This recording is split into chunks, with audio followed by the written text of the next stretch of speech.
Hi everyone and welcome back to Bushel Park Golf Club. So today we're going to be looking at a gapping session. Now gapping sessions are one of the unique things that we're able to do in the studio, where we're able to look at every single one of our clubs, find out our carry yardages and also make sure the gaps are matching what we need out on the golf course. So today I'm going to be doing a session on myself. I've not spec'd my clubs for a little while, so as we're also looking at the fitness aspect and things like that over the course of the next few weeks, now's a good time to get some base numbers and also give me a chance to look at where any gaps in my set might be opening up. So the way the gapping session works is we tell the GCQuad what clubs that we're using in the bag or what clubs we want to do our session on. We then get a series of shots with each club. Now we can take up to 10 shots with each club. The minimum we need with each is 3, and we're able to select the 3 that we put in or it takes forward to give us our final session.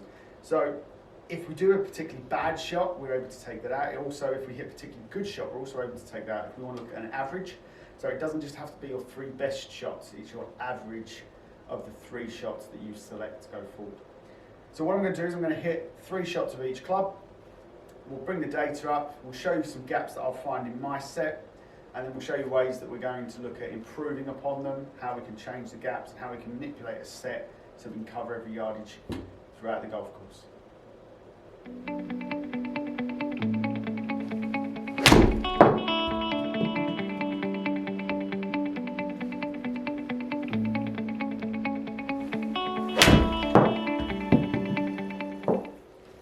So I've just completed my 3 shots of each club.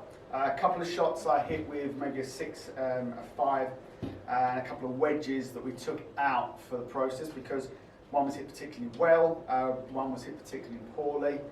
So we've just got an average going through. So after my session, we also send out a report for you to take. And we can also backtrack and look at some of these other results. And it also gives you a cutout section for you to keep in your wallet or in your golf bag or in your trolley, which actually give you your numbers. So looking through my set, ideally we're looking for 12 yards gap between each of my wedges. And as I've got across here, I have 12, 12, 10, and 12. So 3 of my 4 yardages are absolutely spot on. After a pitching wedge, we want 10-yard gap between each of my irons, as in progression. So I don't carry a 3 iron, but I carry a 2 iron. So I'd be looking for closer to a 20-yard gap between those 2. And as we go through, I have 12-yard gap between my 9 and my pitching wedge, so that would give me a little bit too much of a gap there. 13 between the next, and then we have 7 yards between my 8 iron and my 7 iron. So that is a gap that I'm going to want to have to look at and look at ways that we can manipulate these around. We then go to my 6 iron, we have a 15-yard gap between my 7 and my 6, then 9, then 12, then 17, which is between my 4 and my 2, which I would take as acceptable. So really, looking across here, what I'd be looking to do is we'd be looking at the loft of my pitching wedge. We'd also be looking at the loft of my 8 iron, my 7 iron, and my 6 iron to see if I can close those gaps down to get that 10-yard gap between every one of my clubs. When we're looking to from the 2 iron to 3 wood and driver, it can vary, but it's good to know the carry yardages that you hit each of the clubs. So I have a 30-yard gap between my 2 iron and my 3 wood, and I have a 30-yard gap between my 3 wood and my driver. Now these are all on carry yardages, so it's the yardage that the ball pitches at opposed to the run out and total distance. The reason we look at total carry distance opposed to total distance is when you're hitting shots into a green, we want to know how far that ball's going to hit before it's going to release. And then we can adjust from there how much we want the ball to release based on the club that we're actually hitting. So, for example, hitting a lob wedge at 90 yards is going to more or less stop, if not come slightly back, opposed to hitting a 5 iron, which is going to release a little bit depending on how hard the greens are. So this is purely looking at carry yardages. We can also do a report on a gapping session where we use the full system, where we don't let it spit the numbers out for us on carry, and we can just look at specific clubs. So within this, I've used every club in the bag.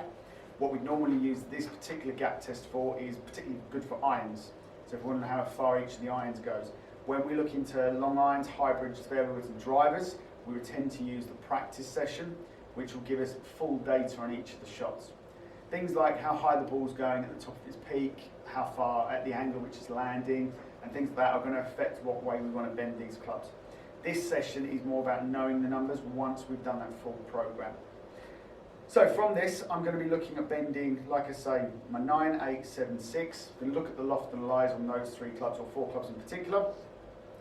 And then we're going to have a retest, and we're going to see if those numbers improve any way at all.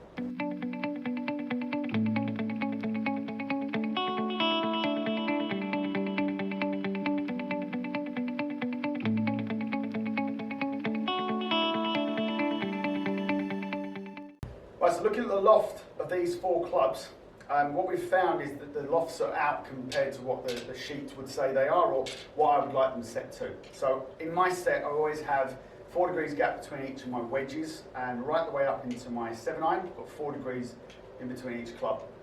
After the 7 iron, we go down to 3 degrees between my 7, 6, 5, and 4. And then once we go from there, we've got the woods, which have got their own independent lofts anyway.